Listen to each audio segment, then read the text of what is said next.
નમસ્કાર દોસ્તો, જય હિન્દ. દોસ્તો, ઇન્સ્પાયર ગુજરાતના આ ડિજિટલ પ્લેટફોર્મ પર આપ સૌ દોસ્તોનું હાર્દિક સ્વાગત છે. દોસ્તો, અવારનવાર આપણે ઘણા બધા અલગ અલગ પોઈન્ટ ઓફ વ્યૂથી ઘણી એવી કરંટના મુદ્દાઓને ડિસ્કસ કરતા હોઈએ છીએ. ત્યારે ગુજરાતની અંદર આ સૌથી પહેલો એવો વિડીયો હશે કે જે આ બાબતને ડિસ્કસ કર્યું છે. તમે થંબનેલ જોયું, થંબનેલમાં લખ્યું છે કે કોલેજની છોકરીઓને રેપ કેસ કરવામાં આવ્યો છે. ઓકે, રેપનો આ જે કેસ છે જે અવારનવાર છાપાઓની અંદર આવતો હોય છે, પણ આ કેસની અંદર એવું શું નવું છે કે જે ગુજરાતના તમામ ભાઈઓ, તમારી બહેનો માટે આ વિડીયો તમારે જોવાનો છે. ગુજરાતના તમામ મા બાપ, પેરેન્ટ્સ, તમારે તમારી દીકરીઓ માટે આ વિડીયો છે એ ખાસ શરૂઆતથી લઈ અને અંત સુધી જોવાનું છે. આ વિડીયોને ચોક્કસથી હું નામ આપ્યું છે કેરલા સ્ટોરી પાર્ટ 2. શું કામ આપ્યું છે એ આખો વિડીયો જે છે તમે જોશો એટલે ત્યારે સમજશે. અને આ તમારી દીકરીઓ છે, તમારી બહેનોને આ વિડીયો ચોક્કસથી બતાવજો. કેમ કે જ્યારે પહેલગામ ઘટનાની અંદર જે આતંકીઓએ પેન્ટ ઉતારીને જે નિર્દોષ એવા ટુરિસ્ટોને માર્યા અને ત્યારે એક બીજો પણ આવો કાંડ થયો, પણ જેની દેશના મેઇન સ્ટ્રીમ મીડિયાએ એની નોંધ લીધી જ નથી. ત્યારે અમારા જેવા જે લોકો છે, સમાજના હિતેચ્છુઓ છે, એમણે સામે આવી અને આ આખી ઘટના છે એ તમારી સામે રાખવી પડે કે જેથી કરીને તમે લોકો જે છે સાવચેત રહો. તો વાત શરૂ કરીએ. તમને કેરલા સ્ટોરી જે મૂવી છે ખૂબ મોટા પ્રમાણમાં ચર્ચામાં આવ્યું એ તમને યાદ હશે. આ સ્ટોરી કંઈક એવી છે કે છોકરીઓ હોય છે, 3 થી 4 છોકરીઓની એક સ્ટોરી બતાવવામાં આવે છે અને એ સ્ટોરીની અંદર એ છોકરીઓ છે એ કેરલાની અંદર એ ભણવા જતી હોય છે, યુનિવર્સિટીમાં, કોલેજમાં ભણે છે અને એને એના રૂમમેટ્સ દ્વારા ઇસ્લામ ધર્મ જે સૌથી મોટો છે એ બાબત એ શીખવાડવામાં આવે છે, પાઠ પઢાવવામાં આવે છે અને છેવટે એ છોકરી છે એ કોઈક એવા ઇસ્લામના જે અનુયાયી છે એના પ્રેમમાં પડે છે. એટલે એ છોકરાના પ્રેમમાં પડે છે અને એ છોકરો છે એટ ધ એન્ડ એ છોકરો એની સાથે ફિઝિકલ રિલેશન પણ બનાવે છે, એની સાથે શારીરિક સંબંધ બાંધે છે. ત્યાર પછી એ છોકરીને એ આઈએસઆઈએસ જે છે એની પાસે લઈ અને આતંકીઓના કબજામાં રાખે છે અને ખૂબ જ યાતનાઓ છે આપે છે. અને એ કેસ, એ જે કેરલા સ્ટોરીની જે આખી ઘટના બની એમાં કેટલીક જે સ્ટોરીની અંદર જે બાબતો છે બહાર નથી આવતી, પણ કેટલીક વસ્તુ બહાર આવે છે. એવા જ પ્રકારની આ એક બીજી ઘટના દેશની અંદર મધ્યપ્રદેશના ભોપાલમાં થઈ છે. આપણા ગુજરાતના પાડોશી રાજ્ય ભોપાલની અંદર આ પ્રકારની એક ઘટના છે એ બની છે. દોસ્તો, કેરલા સ્ટોરી જેવી જ એક ઘટના છે. આ કેરલા સ્ટોરી જેવી ઘટના છે. તાજેતરની અંદર કેટલાક ન્યૂઝ રિપોર્ટ જે પ્રિન્ટ મીડિયા છે એની અંદર આ મુદ્દો આવ્યો, પરંતુ જે અત્યારે ચાલી રહ્યું છે ભારત અને પાકિસ્તાનની વોરવાળી સિચ્યુએશન, એમાં આ મુદ્દો ક્યાંક દબાઈ ગયો અને ઘણા બધા લોકો આ મુદ્દાની વાત કરતા નથી. જેટલા પણ મિત્રો આ વિડીયો મારો આ જોવે છે એ વિડીયો તમારા પરિવારજનોના ગ્રુપમાં તમારી બહેનોને ખાસ બતાવજો, કેમ કે એવી વાત છે એ ડિસ્કસ હું કરી રહ્યો છું. 4 છોકરાઓ છે મધ્યપ્રદેશની અંદર. આ 4 થી 6 છોકરાઓની એક ગેંગ છે. આ ગેંગ જે છે એમાં એકનું નામ નબીલ છે, એકનું નામ સાદ છે, એકનું નામ સોહિલ છે, એકનું નામ જે છે સોહિલ છે, એકનું નામ છે અલી છે. આ રીતે 4 થી 6 છોકરાઓની એક ગેંગ. હવે આ ગેંગ જે છે, તમને આ બધાના ફેસ જે તમને દેખાય છે ખૂબ જ માસૂમ અને શરીફ એવા ફેસ દેખાય છે, પરંતુ એવું છે નહીં. બરાબર, એક કેસ સામે આવ્યો મધ્યપ્રદેશની અંદર એન્જિનિયરિંગ. હું એ છોકરીઓનું નામ નહીં લઈ શકું, પરંતુ એ છોકરાઓનું નામ આપણે ચોક્કસથી લઈ શકીએ. અને આ આખી ઘટના જે છે એનો આખું આર્ટિકલ એ તમને નીચે અમે કોમેન્ટ બોક્સમાં પિન કરીને આપશું, તમે એને ચોક્કસથી વેરીફાઈ કરી શકશો. તો આખી ઘટનાની શરૂઆત થઈ છે 2 છોકરીઓ, એક મોટી બેન અને નાની બેન. આ રીતે એ 2 છોકરીઓની સાથે એ ભણવા જાય છે મધ્યપ્રદેશના ભોપાલની અંદર. ગરીબ વિદ્યાર્થી છે, ગરીબ વિદ્યાર્થીનીઓ છે, ગરીબ છોકરીઓ છે. ગરીબ મા બાપ જે છે પેટે પાટા બાંધી અને છોકરીઓને એ ત્યાં ભણવા માટે મધ્યપ્રદેશની અંદર મોકલે છે.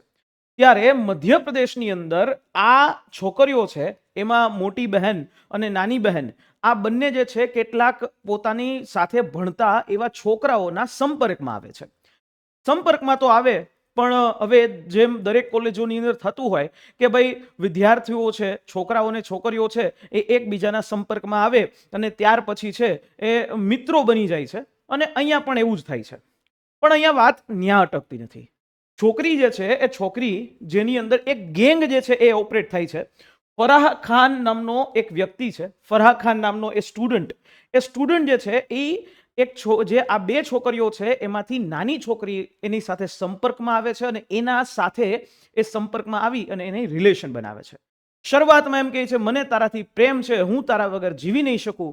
આ રીતે એ છોકરી જે છે એની સાથે અવારનવાર ફિઝિકલ રિલેશન બનાવે છે.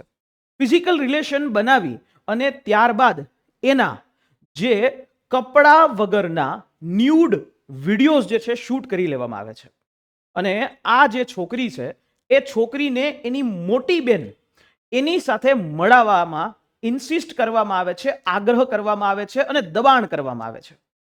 છોકરી પોતાના ન્યૂડ વિડીયોઝને લઈ પોતાની આ ન્યૂડ વિડીયોઝ વાયરલ ન થઈ જાય એટલા માટે એ પોતાની મોટી બહેન એની સાથે પણ એને મળાવે છે. આ જે ફરાહ ખાન નામનો જે વ્યક્તિ છે એ ફરાહ ખાન નામનો આ વ્યક્તિ બરાબર એ નાની બહેન છે એ ફરાહ ખાન એની સાથે સંપર્કમાં હોય અને પછી આદિલ ખાનની ફરાહ ખાન જે છે એ એનો મિત્ર આદિલ ખાન એને એની મોટી બહેન સાથે ટચમાં લઈ આવે છે.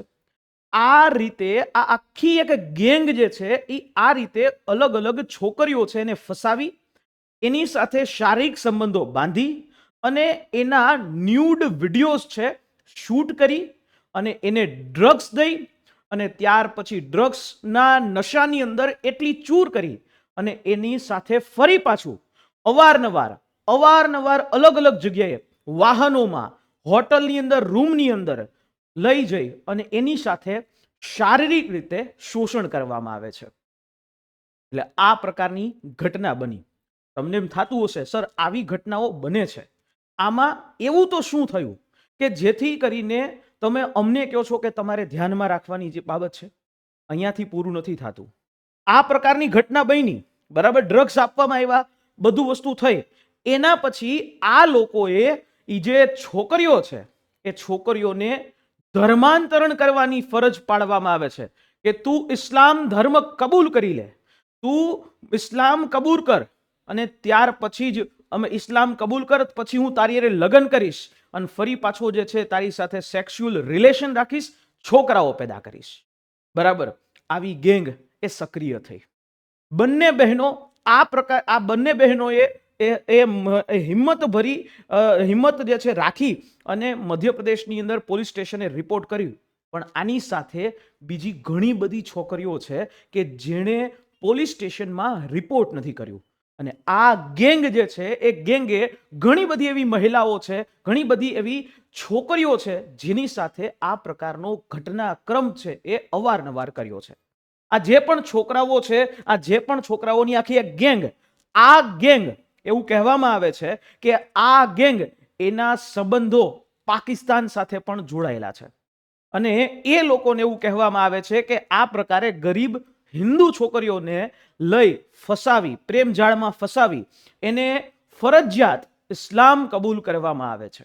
દોસ્તો, આ પ્રકારની જ્યારે ઘટના બને છે ત્યારે ઘણા બધા લોકો હશે એને મારા આ વિડીયોઝથી મરચું પણ લાગશે, પરંતુ હવે નક્કી તમારે કરવાનું છે કે શું મારે આ પ્રકારના વિડીયો બનાવવા કે ન બનાવવા. ચોક્કસથી કોમેન્ટ બોક્સમાં રાખજો. શું તમે આવા પ્રકારની માહિતી તમારી બહેનો, દીકરીઓ જ્યારે એની ઉપર વાત આવશે તો તમારે આ વસ્તુ ઉઠાવવી છે? ચોક્કસથી અભિપ્રાય કોમેન્ટ બોક્સમાં આપજો. પરંતુ અહીંયા વાત આ પૂરી નથી થતી. આ જે પણ ગેંગ જે છે આ ગેંગને આ પ્રકારનું કામ કરવા માટે, આ પ્રકારની એક એક છોકરીઓ છે એને ફસાવવા માટેનું પેમેન્ટ પણ આપવામાં આવે છે. બરાબર છે, આ પ્રકારનું પેમેન્ટ જે છે એ આપવામાં આવે છે. બરાબર, આમાં આ જે મેઇન અક્યુઝ જે છે સાહિલ ખાન, કે એ આખો આ ગેંગનો એ મેઇન વ્યક્તિ છે અને આવું કામ કરવા માટે હિન્દુ છોકરીઓને, ગરીબ છોકરીઓને ફસાવી એને ફરજિયાત ધર્માંતરણ કરાવવામાં આવે. આવી ઘટના જે છે એ કરવા માટે એ પેમેન્ટ જે છે કરવામાં એ આવે છે. બરાબર છે, અને એ છોકરીઓને આ વ્યક્તિ સાહિલ ખાન ડાન્સ ક્લાસ ચલાવતો હતો. એટલે અત્યારે હાલમાં જે ક્રેઝ ચાલ્યો છે છોકરીઓને ડાન્સ ક્લાસ કરવાનો, તો છોકરીઓ સાંભળી જજો, આ પ્રકારની ઘટના ક્યાંક તમારી સાથે ન બને.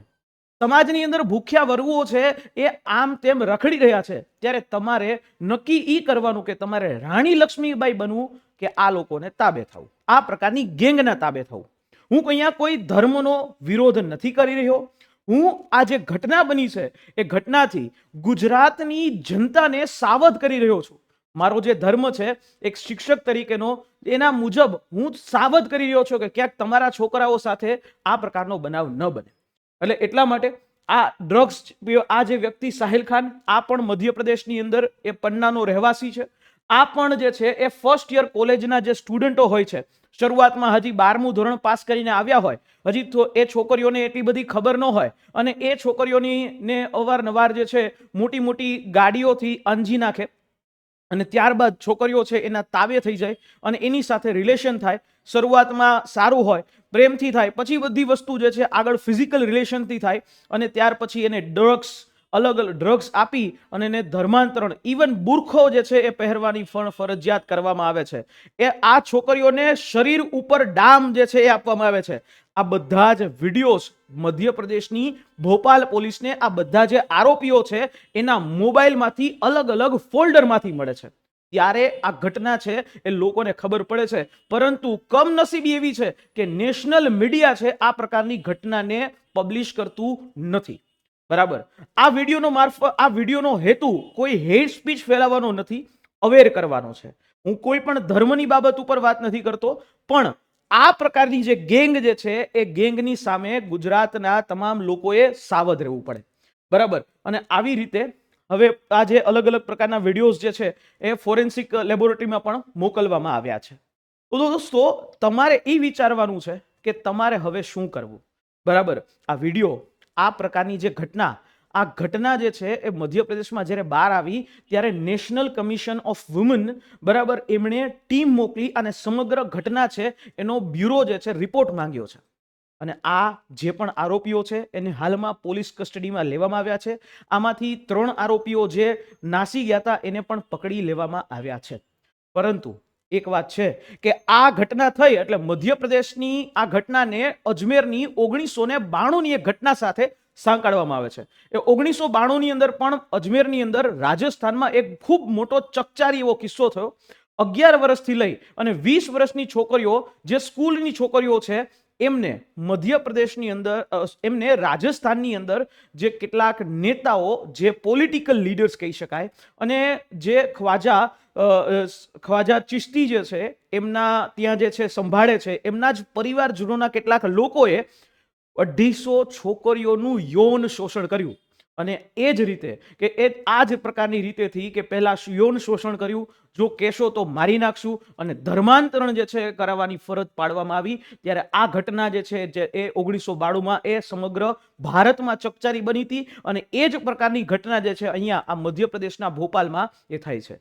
એવરી ટાઈમ ધર્માંતરણ કરવાની વાત આવે છે, જ્યારે મોરારી બાપુએ પણ તાજેતરમાં કીધું કે ખ્રિસ્તી ધર્મમાંથી એ તાપી અને આસપાસના જે જિલ્લાઓ છે, તાપી, ડાંગ, ત્યાં ખ્રિસ્તી ધર્મમાંથી જે છે હિન્દુમાંથી ખ્રિસ્તી જે છે એ કન્વર્ટ કરવામાં આવે છે. તો એવી રીતે અહીંયા પણ આ પ્રકારની ઘટના, એટલે કે કેરલા સ્ટોરી નંબર 2 એ બની રહી હતી, અને જેનો પર્દાફાશ કર્યો છે. દોસ્તો, બહેનો, માતાઓ, ખાસ તમારી છોકરીઓ ક્યાંક આ પ્રકારની ઘટનાનો શિકાર નથી થઈ રહી, એની ખાસ ધ્યાન રાખજો. અને આ જ પ્રકારનો વિડીયો, આ આખો વસ્તુ થઈ છે, આ વિડીયો તમારા ગ્રુપની અંદર, વોટ્સએપ ગ્રુપમાં, તમામ જગ્યાએ શેર કરજો, જેથી કરીને એમને પણ ખબર પડે કે કઈ પ્રકારની આ ઘટના બની છે. છોકરીઓ, તમે લોકો પણ જે છે આવા પ્રકારની ઘટનાનો ભોગ ન બનો, એટલા માટે સાવધ રહેજો. કોઈ પણ પ્રકારે જે આવો વ્યક્તિ તમારી સાથે ફિઝિકલ રિલેશન જે છે રાખવા ઈચ્છતો હોય, એમની સંપર્કમાં આવો નહીં, જેથી કરીને તમારી જીવને પણ જોખમમાં મુકાય, સાથે સાથે તમારા મા બાપ અને સમાજમાં જે છે તમારી એ જે ઈચ્છા, તમારી જે ઇજ્જત છે એ ઇજ્જત ન વખડાય. આશા રાખું છું આ માહિતી સમજાઈ હશે. અને હા, આ એટલી આશા રાખીશ કે જ્યારે જ્યારે આ પ્રકારે ધર્માંતરણની બાબત આવે છે, ત્યારે આ દેશના નાગરિકોએ જાગવું પડશે.